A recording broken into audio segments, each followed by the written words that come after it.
Are we anticipating a vote tonight? Yes. It is. Oh, we're live. Welcome. Tucker. Hi. Hello. For joining us. Thank you for having me. Sorry that I was so late. I'm needed in so many places, and I am but one legislative counsel. Good afternoon. We're going to start with Rutland City, from what I understand. H505 proposes to amend the city's charter based on the language approved by the city voters on March 7th. You can say simply, go to page 2. This is the addition of local option tax authority for the city. It adds a new section 8.9 to the city charter, authorizing a local option sales tax. Subsection A describes some of the purpose of this, which is as an alternative method of raising municipal revenues with the goal of lessening the impact of certain expenses on the property tax or water and sewer fees, or both, which is an interesting reflection of the statement of purpose in 24 VSA section 138, which was the Act 60 purpose and intent of the general local option tax authority. Subsection B, the Board of Aldermen is authorized to be the entity that assesses the sales tax of 1%. Any tax that is imposed under the authority of this charter section will be collected and administered according to the general law provisions, 24 VSA section 138. And the city proposes within this charter to dedicate revenues from this sales tax to specific purposes. That would be depositing in capital improvement reserve funds, reducing the deficit in any underfunded pension, financing the construction, reconstruction or repair of city buildings, streets, or other infrastructure, and then any combination of those. House Government Operations did propose one amendment to this language, which reorganizes these 4 subdivisions into 3 to avoid some of the clunkiness of subdivision 4, which was my fault in trying to make legal sense of what was presented on the ballot. Just a procedural question. How do we, this is it's an amendment from Go Hops to us. I guess we just like having a. They've amended the bill and now we have an I see. amended bill. So we, all right, got it. I'm sorry, Tucker, what did you just say about what was on the ballot versus what's in our bill? We have to do what the voters said. So tell me that again. Sure. So on the ballot, the way that this was phrased is that any combination of subdivision A, B, or C could be used. And when I interpreted that and made some grammatical changes, I tried to use the language on the ballot but make it less, well, to conform it with the Vermont statutes annotated, since this would be a statute. And I used the phrase any combination of the ways enumerated in this subsection. And to get rid of some of that legalistic language, House Government Operations proposed eliminating that phrase, any combination of the ways enumerated in the subsection, and instead going back to the beginning of subsection D and saying that the city could use revenues received through a tax under this section shall be used in any of the following ways, 1, 2, or 3, and that any or means anyone individually or any combination. And as far as the lead into what you said, this is statute. This is an act of the General Assembly. You're not bound by what is on the ballot or what the voters want. And the language should conform with the Vermont statutes annotated, since this will be in the green books until you take it out or amend it. So the way you've reworded it here, the meaning is the same as what the voters intended on their ballots. Exactly the same. In the election. Yes. Okay. That's what we have to make sure of. Yes. Okay. I think what Tucker's saying is we don't actually have to make sure of that. You want to make sure of that and I want to make sure of that, but certainly enough, we actually don't have to make sure of that. We change their charter in any way we want anytime. I'm not saying we should, and I don't. Yes. Just saying, And that- you actually have the right to do that, and I think that's what Tucker. Yes, and it doesn't always happen. If you read through Title 24 Appendix, there are lots of charter provisions which are blatantly unconstitutional and very old, but they stay in place because there just hasn't been the will to change any of those words yet because of tradition. Sir. Would you like a motion? I think we have one right here. I would move that we find draft 1.1 of H505 favorable. Second. Sorry, are we voting on, we're voting on the amendment, right, not the bill? as amended. It's the bill as amended. As amended, sorry. As amended. There are no amendments, the bill as amended, one Thank point you. one. Not yet. Don't scare the poor people. Sorry. We're not amending it, they did. Representative. Moved and Representative Demrow I seconded like it. that Let's we do it. find H505 as amended, favorable. Any further discussion? If you could please call the roll, dear clerk. Andrews, yes. Anthony, Yes. Beck, Yes. Brannigan, Yes. Demrow, Yes. Maslin, Yep. Maddox, Yes. Odie, Sims, Yes. Taylor, Yes. Canfield, Yes. Kornheiser. Yes. 12-0-0. Thank you, everyone. Congratulations to the enrollment on your new logo. Have a safe trip back to Rome. Thank you very much. Thank you very much. Welcome. Take care. And now, Tucker. H504 contains a few proposals of amendment for the Town of Berlin Charter. The first is to convert from an elected town clerk. Hold on, I didn't post the underlying bill initially, but if you all refresh, it's there now and I see it's needed. Thank you. If you all have it, H504 has two general proposals. The first we can dispense of fairly quickly because I assume it's not what you're necessarily interested in. And that's that they're going to shift from an elected town clerk to an appointed town clerk. Okay. Nope. Excuse me. No, Representative. Section 73 is amended.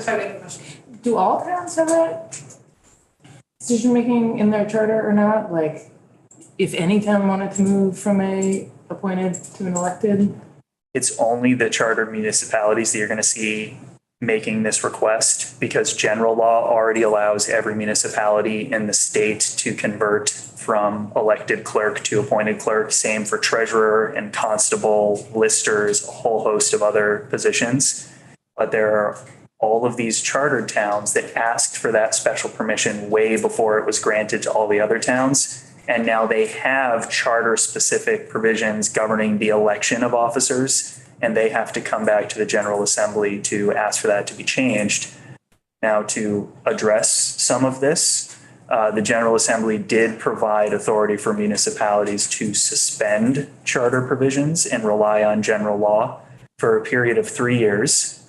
And they report that decision to the Government Operations Committees so that GovOps can have essentially a triennial repeal bill to go in and take out the provisions that have been suspended by municipalities. So that gives municipalities the option of converting back to general law authority without having to go through the charter amendment procedure.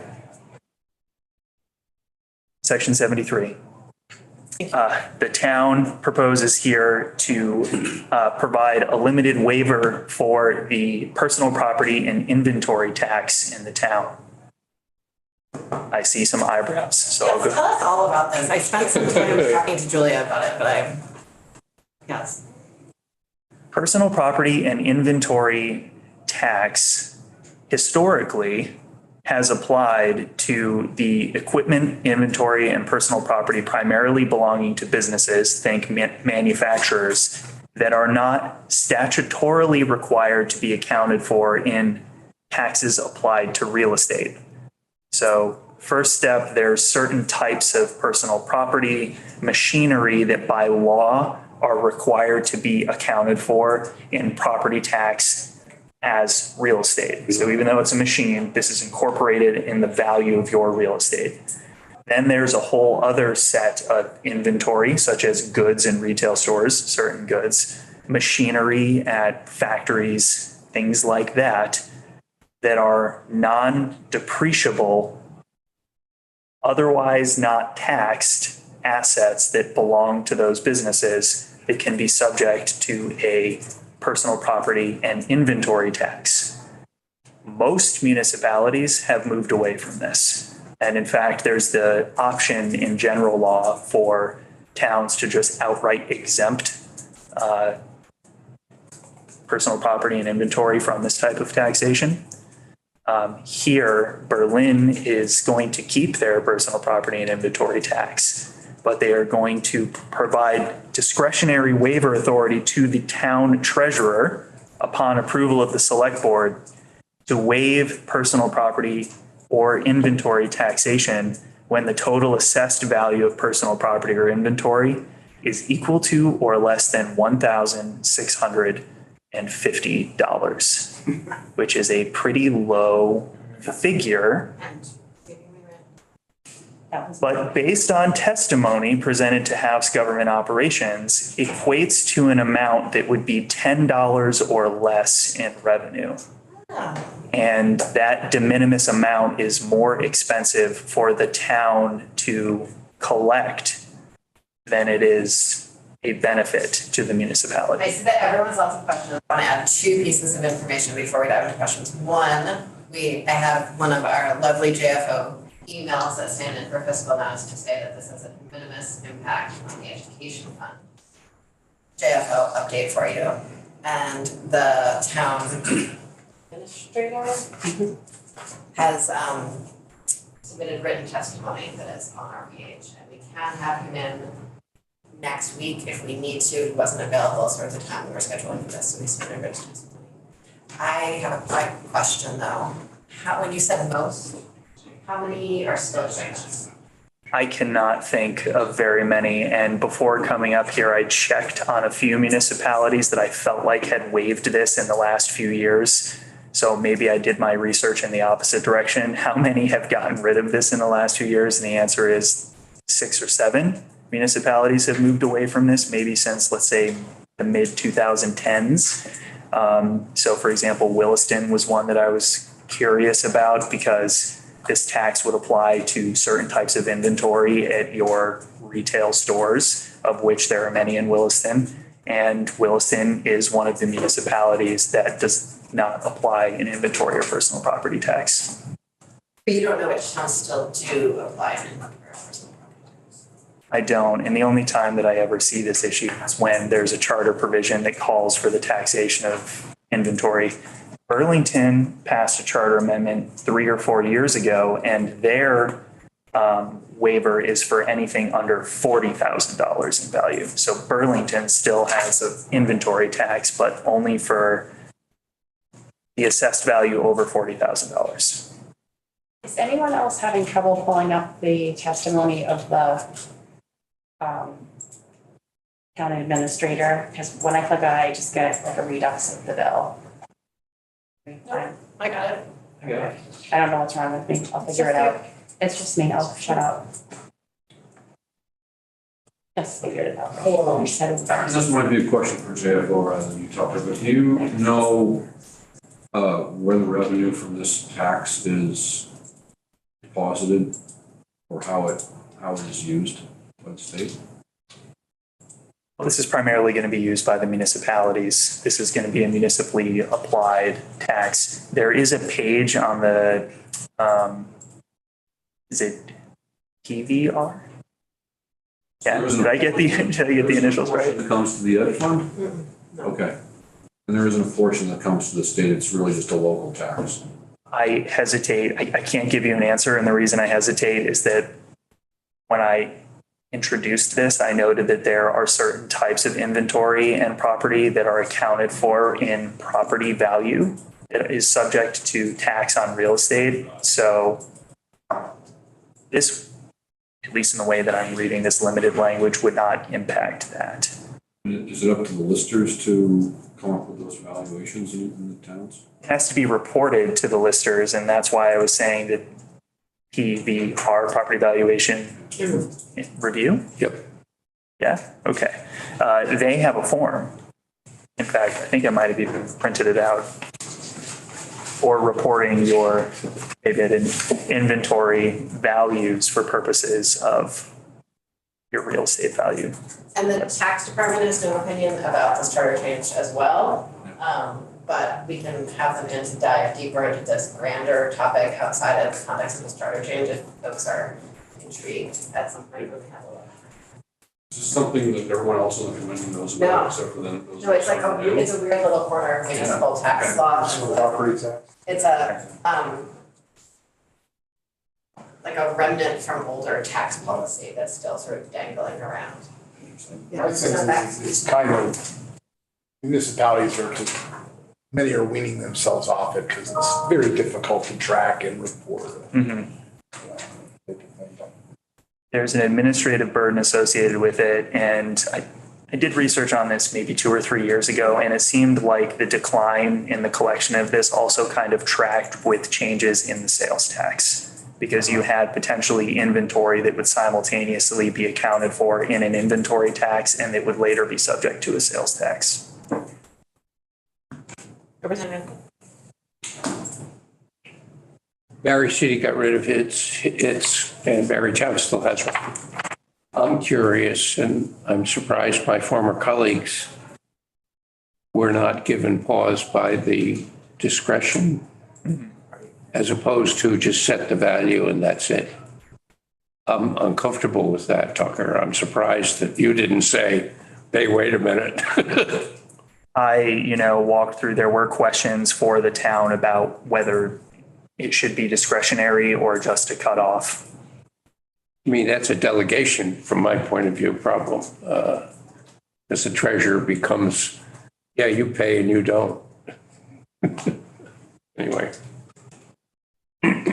So I was comforted to say that they needed the authorization of the select board to do it, which I think is a balance.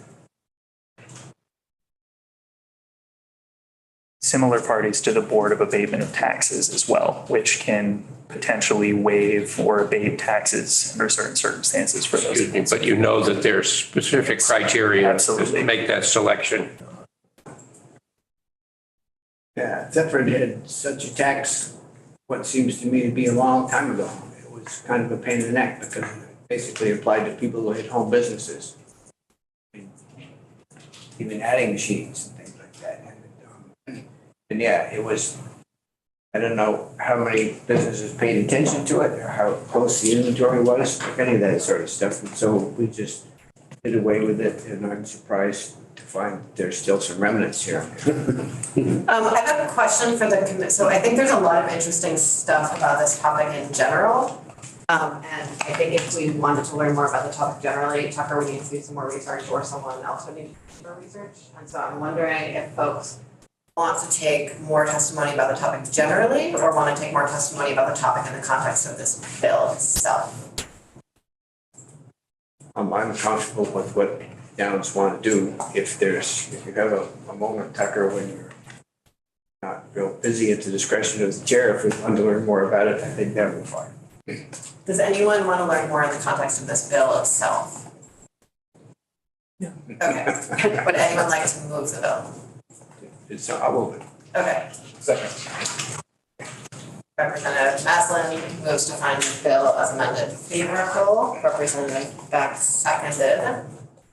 Is there any discussion? Did you tell us everything we need to know?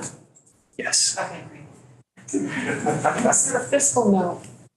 We have a fiscal email that there's a minutes impact. Okay. All right. Any further discussion? The clerk, can please call the roll. Andrews, yes. Anthony, Nope. Beck, Yes. Oh, wait, pause the vote for a minute. yes.